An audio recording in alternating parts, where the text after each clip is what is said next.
Alright, and welcome back to the Scorchfarer. I was debating whether I should be playing this or that one Zelda ROM hack, but I was thinking, well, I think I need to run dry of this game soon enough, so might as well start already. Anyways, there's a thing I want to talk about this game, but first I want to just get to a point where, where it makes more sense. That is to say, far away from the intro. Alright, anyways. After walking for almost half an hour, they reached the top of what appeared to be a lookout. Whoa, I don't remember this being here, Wu said as she approached the railing. This was built last year. It makes sense. You have never been up here, Amber said as he stepped right next to her. Wu looked back at Amber. The flame from the light post had started to reflect on her eyes, something that Amber noticed as she enjoyed the view of Foxtrot. It is nothing. That reaction is probably the best I could have asked for, Amber said.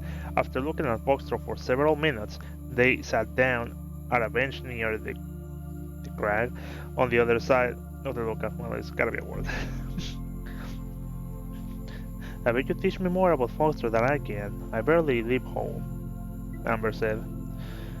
I'm actually quite surprised that you live all alone in Magnatrine. I bet it was a solitary experience, Amber said. Trine? It has changed a lot.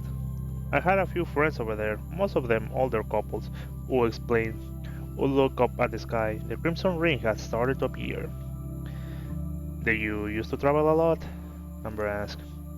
Wu nodded. All around the world, with the exception of a few major cities on Suhar, that whole continent made me just yearn for this city. It's the one I just wanted to come back to when I used to travel, Wu explained. Me being the commander once more means I will have to leave again very soon. Hopefully not for long, Wu explained. How soon? Amber asked. Wu noticed that Amber was clearly concerned about her. Hopefully in a month or two. I need to get back into shape before I get to do anything too dangerous, Wu said. Well, considering how things are going around Usu, I wouldn't count on it, Wu explained. Amber remained silent, looking at Wu as she started at the Crimson Ring.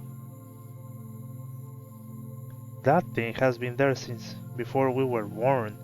It bothers me that no matter how much we try, we won't get rid of it in a lifetime. Probably not in at least another 200 years, Wu said with a saddened tone. I feel a bit scared that I'll get to see those shattered plains once more, Wu said. Amber could see the ring reflected in her pupils. Amber moved his hand over Wu's shoulder. This made the woman jump a little bit, in mild surprise. She was happy to have this kind of contact with someone. We'll be here waiting when you get back, Amber said with a smile. This made Wu smile, happy that she had returned to this job with people that she could truly consider her friends. Wu sighed a bit while she continued to stare at the ring. The pair continued to talk for almost 2 hours. The conversation softened to less serious subjects. It was clear that Wu felt very comfortable with Amber's company. She could talk with him with little to no effort. Amber noticed that the lights on the bazaar had started to dim. Love was worried for us, since we were the ones that ran away from the bazaar, Amber said as he realized his mistake. We should go back, Wu said. He's probably going to scold me for having you here this late, Amber said before getting off the bench and offering his hand to Wu. Wu grabbed it without a second thought, however. She didn't let go of him once she was on her feet. Amber was still surprised by this, but it didn't question it too much.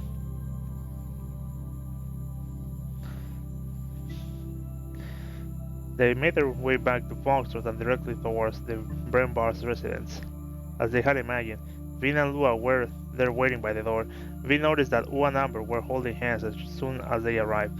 Unlike Amber, who was a bit worried about this, Wu didn't seem to care much about what Vin would think. However, she did blush a lot. Oh yeah, he still has this blushy. You're back. That tiny bit of tension was dispelled by Lua's scream, who quickly approached his father. Lua smelled the air around them. You were at the lookout. I can smell that. That usually takes me there, but this time I was exchanged, Lua said.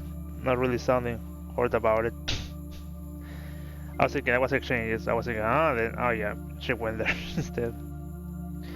We smiled upon seeing Lua carry around his huge plushie. She released Amber and moved close to Lua. She squatted close to him and started talking to him while Amber and Vin spoke. Did he cause too much trouble? Amber asked as he approached Vin. It can be a little too much energy for someone his size. Amber was a bit worried about the tone Vin could say to him after seeing him hold U's hand.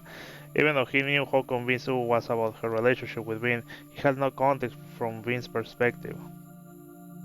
I have no experience with kids, so it was more educational than tiresome, Vin said.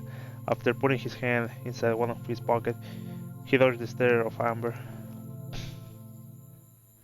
He was clearly upset.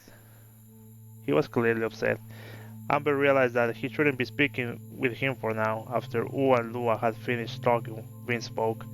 We should go back to the tower now. It's almost time for our meeting, Vin said. U squirmed a bit as she stood up. I totally forgot about that. We really should. Xiao will be angry if we arrive late at our first official assembly. Even worse if it's somewhat of an emergency, U said with a bit of a shocked and worried expression. I would like to accompany you back to the tower, but I'm not sure I should be leaving this little man alone, not after today, Amber said right before Lua yawned. This is Floccto's commander we're talking about. I would be more worried about whoever will try to do something to her, Vin said. This made U show a face of disdain towards him. That man, he says that kind of thing as if I was some kind of freak, U said. Kind of understand it. You're quite a delicate looking in a way, Amber said. Like a gentle soul, one that could send you to the hospital, Lua said.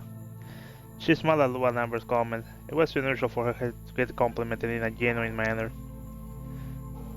We'll cover each other's back, don't worry about us, U said. She approached Lua and squatted close to him once more, kissing his forehead. After that, she stood up and stared at Amber, not quite sure how to say goodbye. Thank you very much for today. I really hope that this meeting isn't some kind of job outside Foxtrot. I'll let you know as soon as I know, U said. Amber nodded and moved closer to U, hugging her. It was a short and friendly hug. Lua was surprised upon seeing that display of affection, probably as much as Vin was, who was standing for U several meters away. Let us know, please. Good night, U, Amber said, before making a small head gesture towards her. U smiled at him before nodding and moving towards where Vin was walking. Once she caught up with him, they left towards the tower. Amber noticed U looking back to them and waving secretly at the pair. Lua and Amber waved back at U until she was out of sight before making their way inside. Now we're jumping into the other chapter. The other chapter, or no, just within the chapter. I was just thinking that, for example, when I'm reading in Ocarina of Time ROM hacks, usually I don't have much issues reading. Look, I'm not the best reader anyway, so so you know there's that. And let's not beat around the bush with that one. However, I always feel like I have a little a little trouble reading the Scorchfarer, which it may be just because of the font they use, probably because I think it's Calibri, and usually Calibri is a little bit wide. I mean, very squarish per se. Where I'm thinking the Ocarina of Time like font, which is like a trademark font by the way, but I mean, it's still a font. Usually it's more narrower, so you can read more of it in a single like stroke.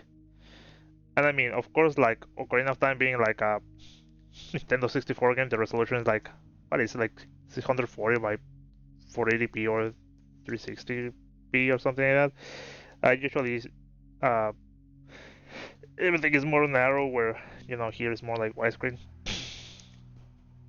So I mean, I'm just thinking about it because again, I don't have much issues reading Ocarina of Time ROM hacks, where I do have a bit of issues reading here in the Scorchfarer. I mean, it could be just me, alright? But, and of course in Ocarina of Time there's like a lot of less words per sentence and text box. Where here, well, of course it's a visual novel, so there's going to be more. But just, you know, just saying.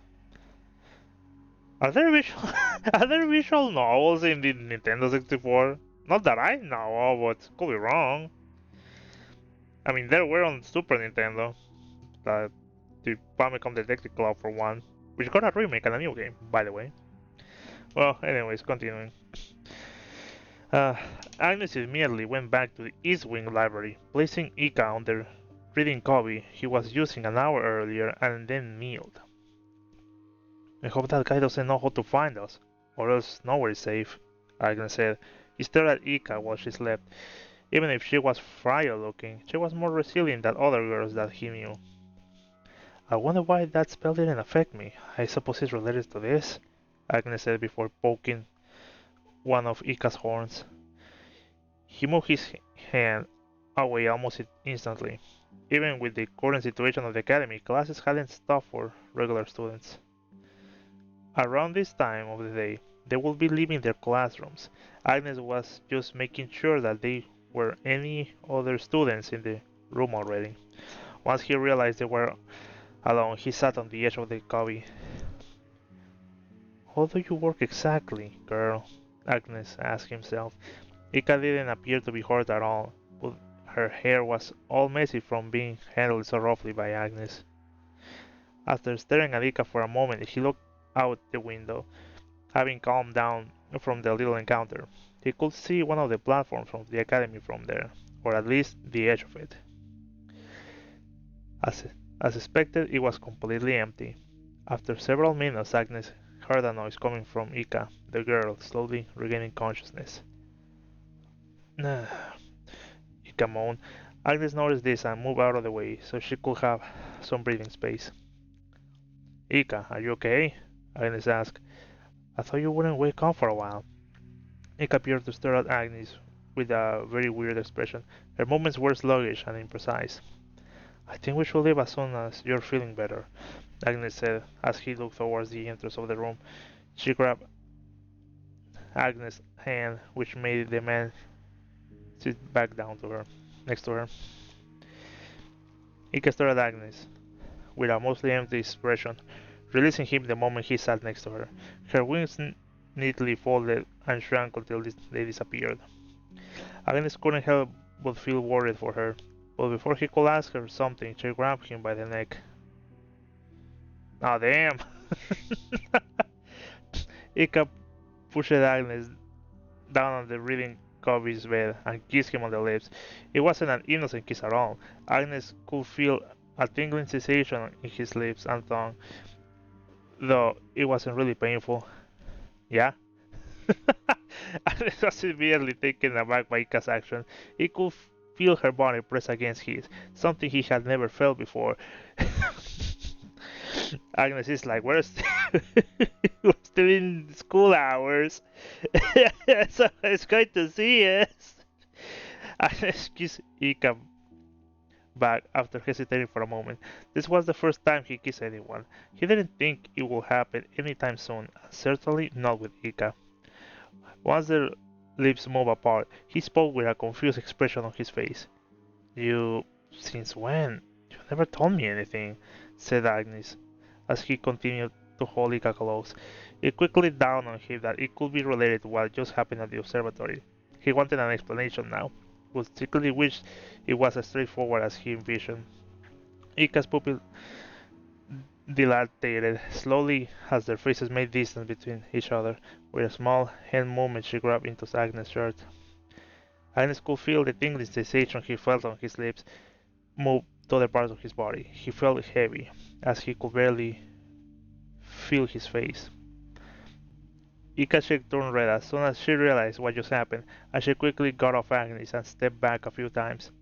Did I kiss you? Ika asked out loud. A bright red tone was all over her face. No, we... Agnes was trying to decipher what was going on exactly. This was a face that he had never seen on Ika before. He was worried about her well-being, so he spoke right after. I mean... I don't want no roofie allegations.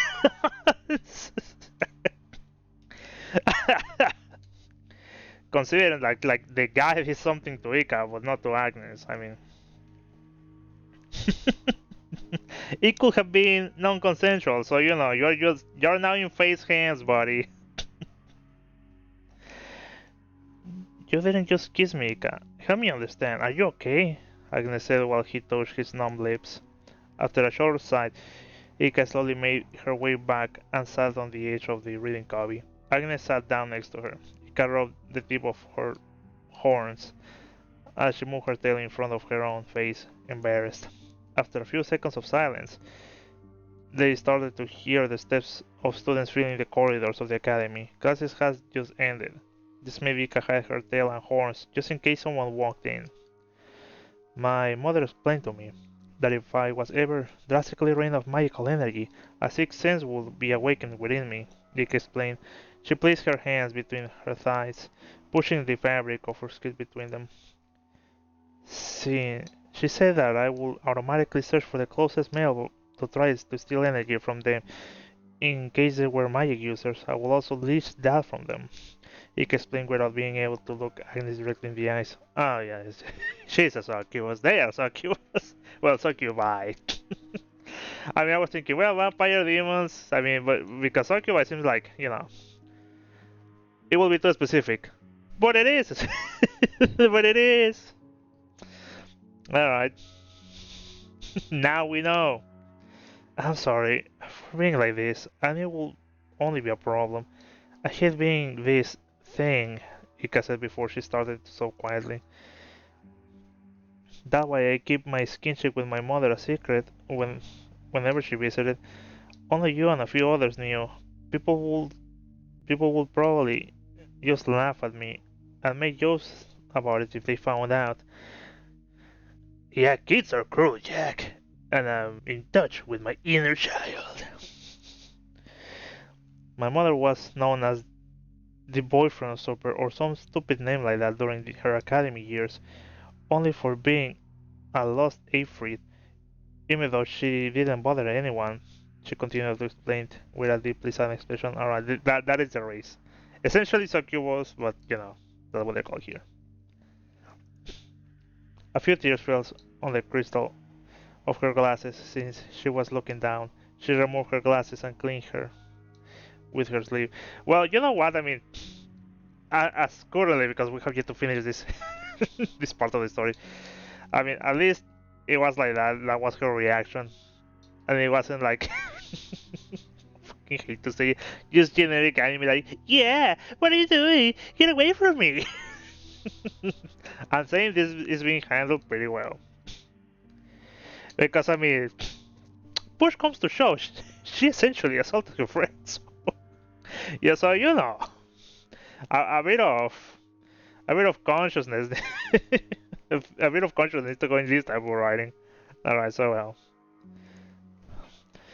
Agnes didn't want to move closer to Ika, deciding to allow her to finish explaining before he said anything. Once he noticed Ika was done, he moved closer to her and helped her clean her tears. Even though you show no horns like your mother, somehow I knew you were hiding something. However, I would never have imagined you were that kind of afraid, Agnes said. He remained silent, not sure what to say. He had seen the girl cry twice in his life. He could feel the pain in her voice was something she had been carrying with her for a long time. He rubbed his forehead as he thought back at what just happened. Agnes felt terrible about kissing Ika back, and even worse for thinking it was something that Ika did willingly, even though it made no sense at the time. Ika looked at Agnes, her eyes slightly red from crying. I don't know why I care so much about what other people think. I don't even care that much about them as people. It is ironic, Ika said proudly to herself. She realized they were close to each other, their faces just a few centimeters apart. The girl blushed and smashed her face against Agnes' chest. Nah! Agnes cried as he felt Ika's head above his chest. Ika wasn't particularly heavy, but she showed some very unusual feats of strength every now and then. That was my first kiss, and I don't even remember it. I'm so pathetic, Ika said, and it was kind of used to being treated roughly by Ika. Alex placed his arms around her, hugging her. He rubbed the back of her head, trying to comfort her. So that was your first time. If it makes you feel any better, That was my first kiss too. It's a good thing that you don't remember. I doubt I'm natural, so you didn't miss much, Agnes said with a nervous expression. Ika remained silent for a very long time. It is your fault that this happened. You were close to me, so this is your responsibility. I request a do-over, Ika yelled before puffing her cheeks, but with a tone that showed that she was actually serious about her request. My responsibility? Was I supposed to just leave you on the ground and run away? You could have attacked a totally different person if I had not been around to protect you, Agnes said, being quite amused by Ika's grimace. Ika stopped puffing her cheeks at that moment and began fidgeting a bit while poking the tip of both her index fingers together. I want to know how it feels, Ika said in a more serious but playful tone. There was a slight blush across her face. Agnes sighed, not surprised by her mannerism at all. After all, after all of this is over, I'll think about it, Agnes said. A faint smile appeared on his face. The idea of Ika asking him for an actual kiss dissipated some of the remorse he had felt earlier for returning the kiss. He wasn't quite sure how he felt about Ika though. Well, at least both are taking this seriously. Thank you for not hating me, Agnes, Ika said. She really thought that Agnes would need some time to process what Ika really was. Instead, he accepted it right away. There is no way I could hate you. You can be quite troublesome sometimes, though, Agnes said. They remained silent for a few moments while looking at each other. Ika suddenly grasped and moved her hands close to her mouth. Wait, someone attacked us. I remember now, Ika said before standing up. Hurry, we have to investigate what's going on, Ika yelled. She appeared to be uncomfortably energetic, which probably had to do with stealing so much stamina from Agnes. Agnes, wait, I'm a little winded. Alright, girl. It looks like you're back completely, Agnes said while standing up as well. Classes are dismissed. It should be easy to blend with the rest of the students, I hope, Agnes said. I'll go check the corridor, you stay here. You're way too nosy, Agnes said before making his way to the entrance of the room. What do you mean I'm noisy? Ika screamed. Slightly annoyed by that, Agnes simply rolled his eyes. We stick together from now on, Ika said before she started to follow Agnes with a smile on her face. Alright. I guess we can read that.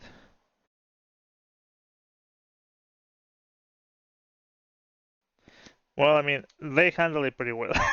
Both. Character-wise, they handle it pretty well. Incursion, Chapter 3. I think it's like... I don't remember if it's like 4 or 5 chapters, because I was hitting like the continue button. And I chose something like that. Not majorly spoilery, because it's not like...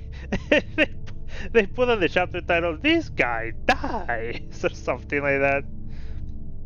But you know, because they said it was like somewhere around 5 or 6 hours long, like this chapter, which I mean, it's quite long if you think about reading.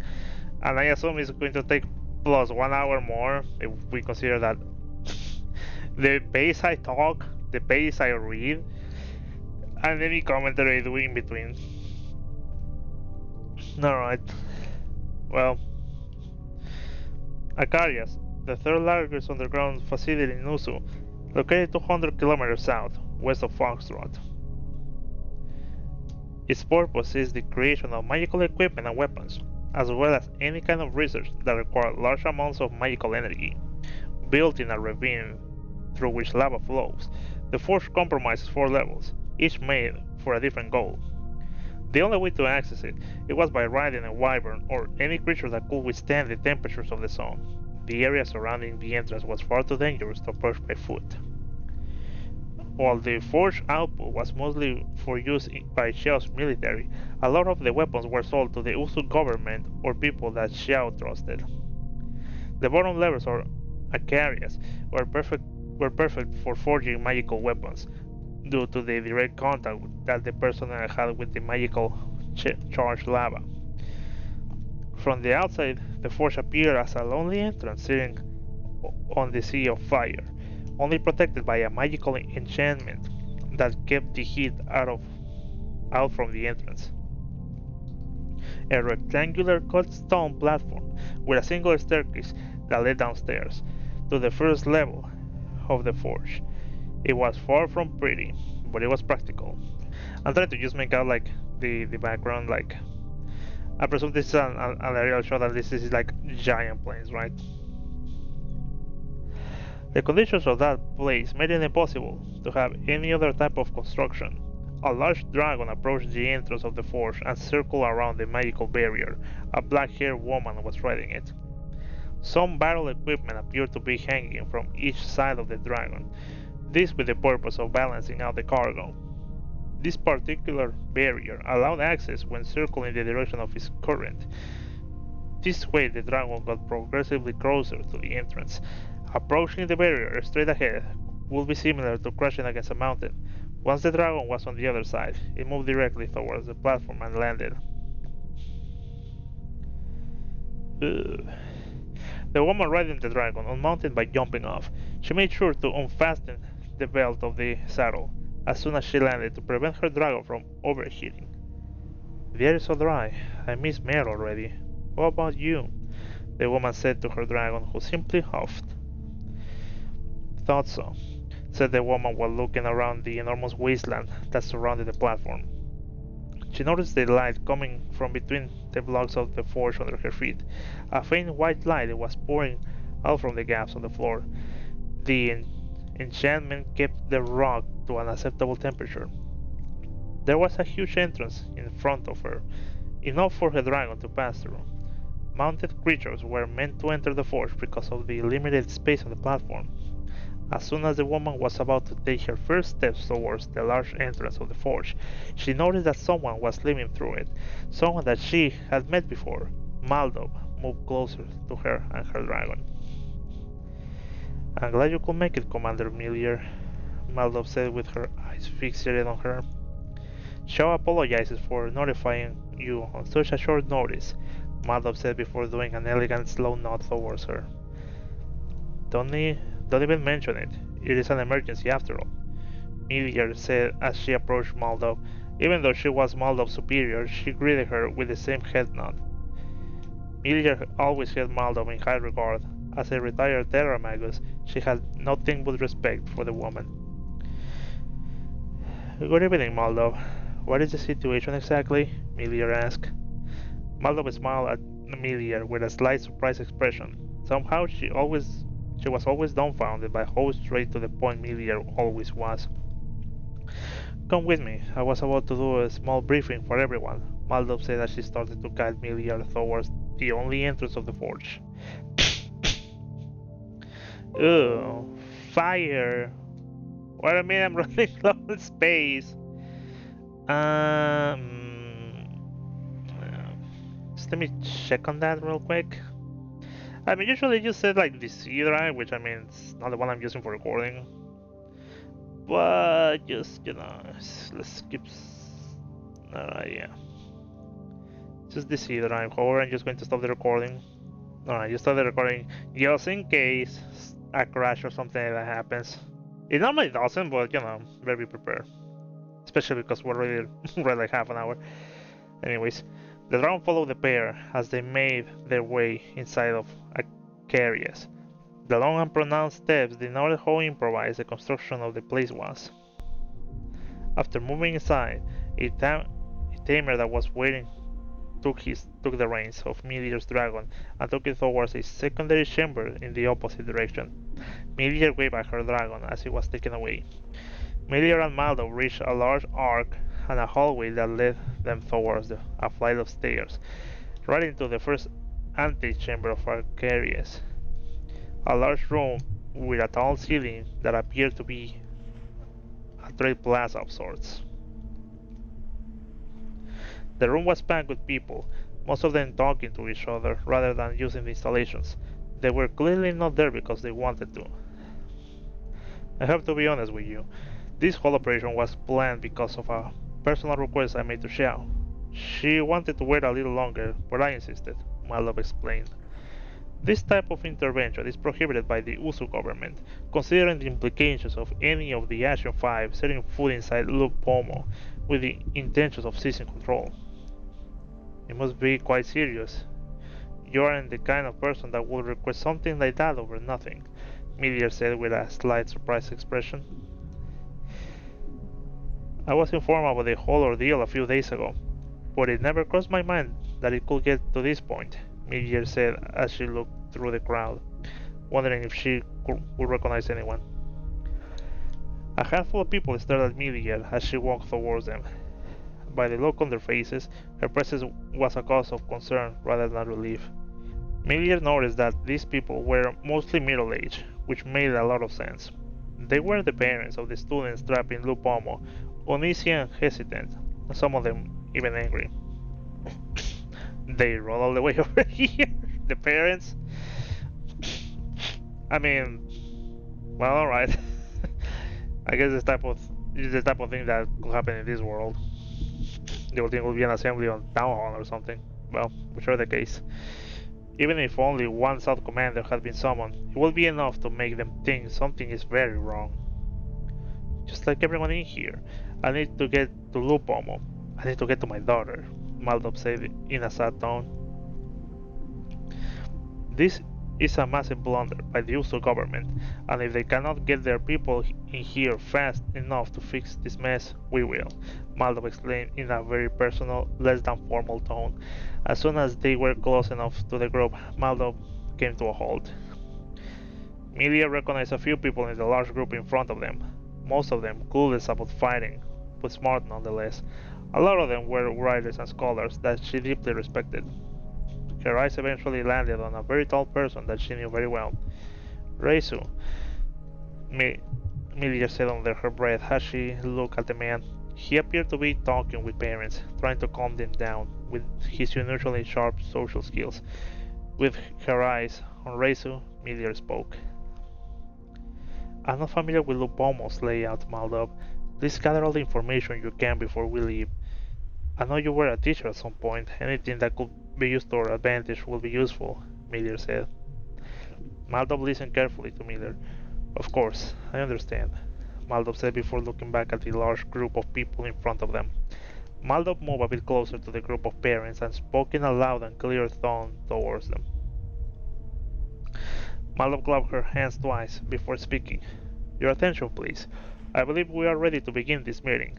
There is no time to waste, Maldop said. Everyone in the room grew silent as their eye focused their attention on Maldop. I'll explain the situation briefly, and what was done by Shout to deal with this situation as soon as possible, Maldop said. The room remained silent, allowing Maldop to continue.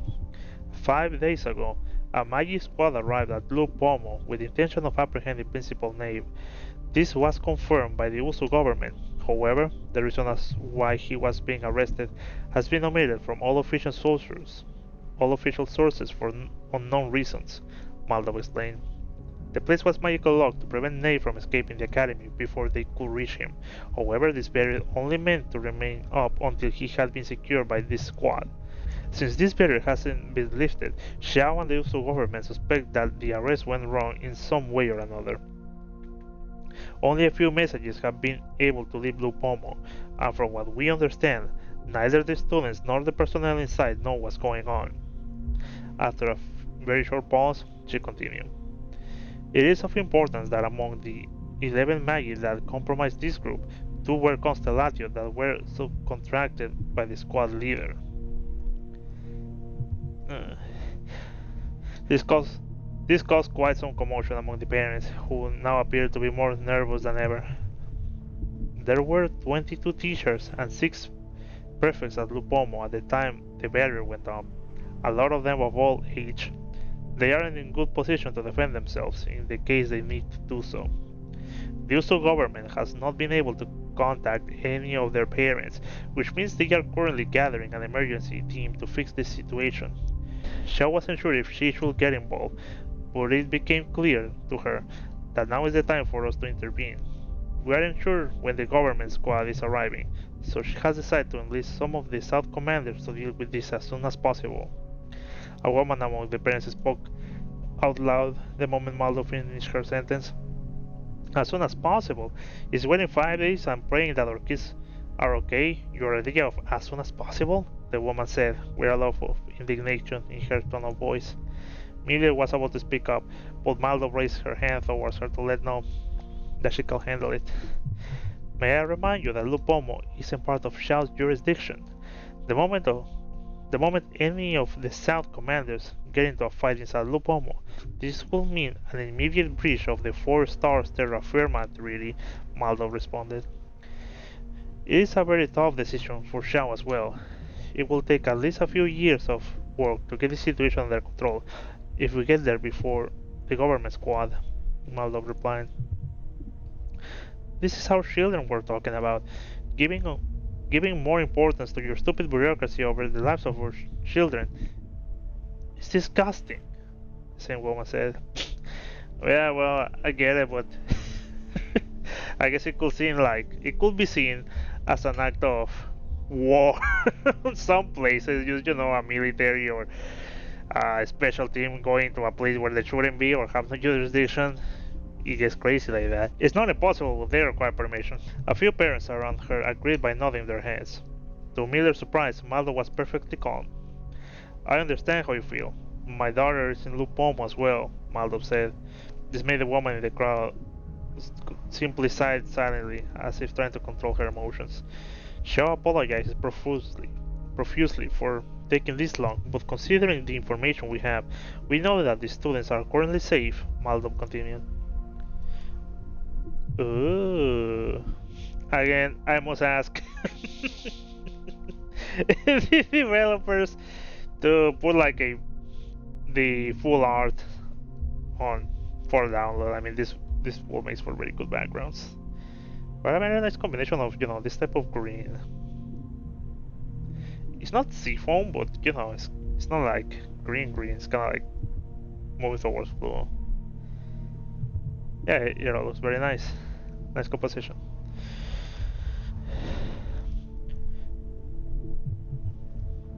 Jumillion, Argo Navis, Skyworm.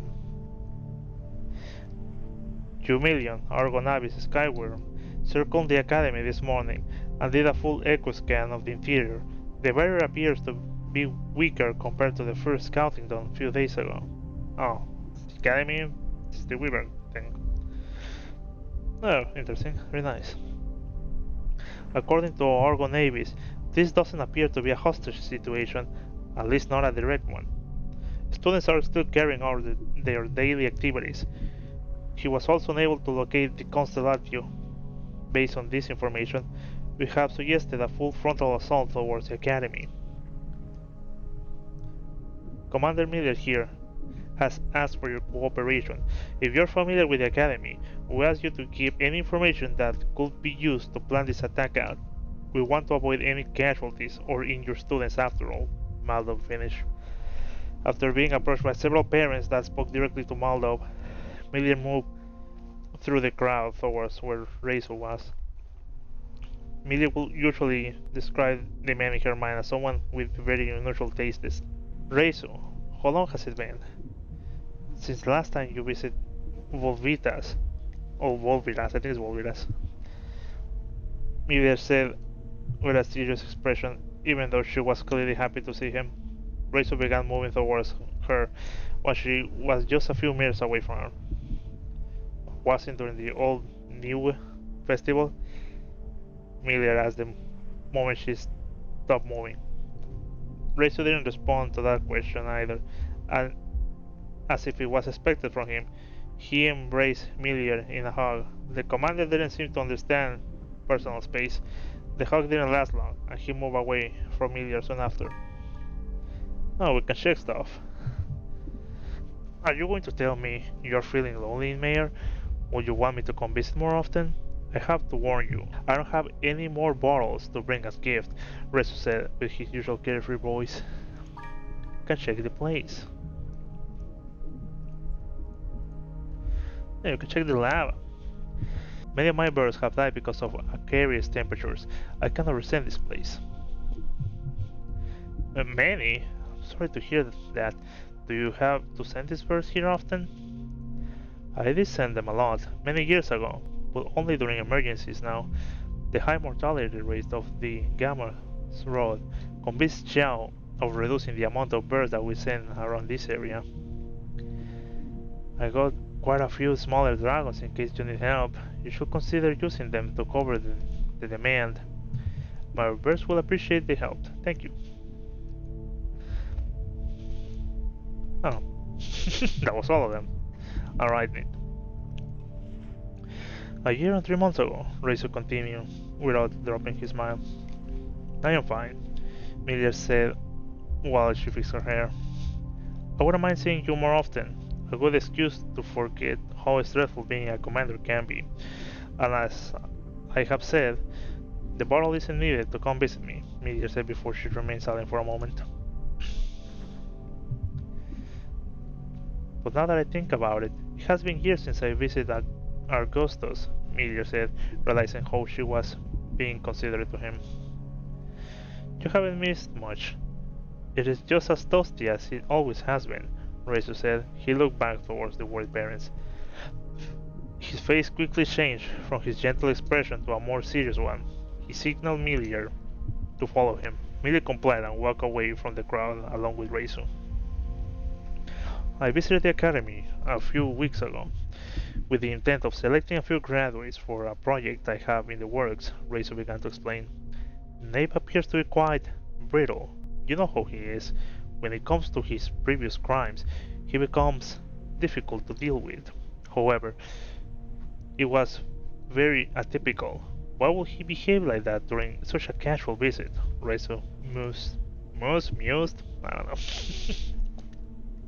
Are you suggesting that he knew that this was going to happen? His arrest, that is? Miller asked. Razor shrugged.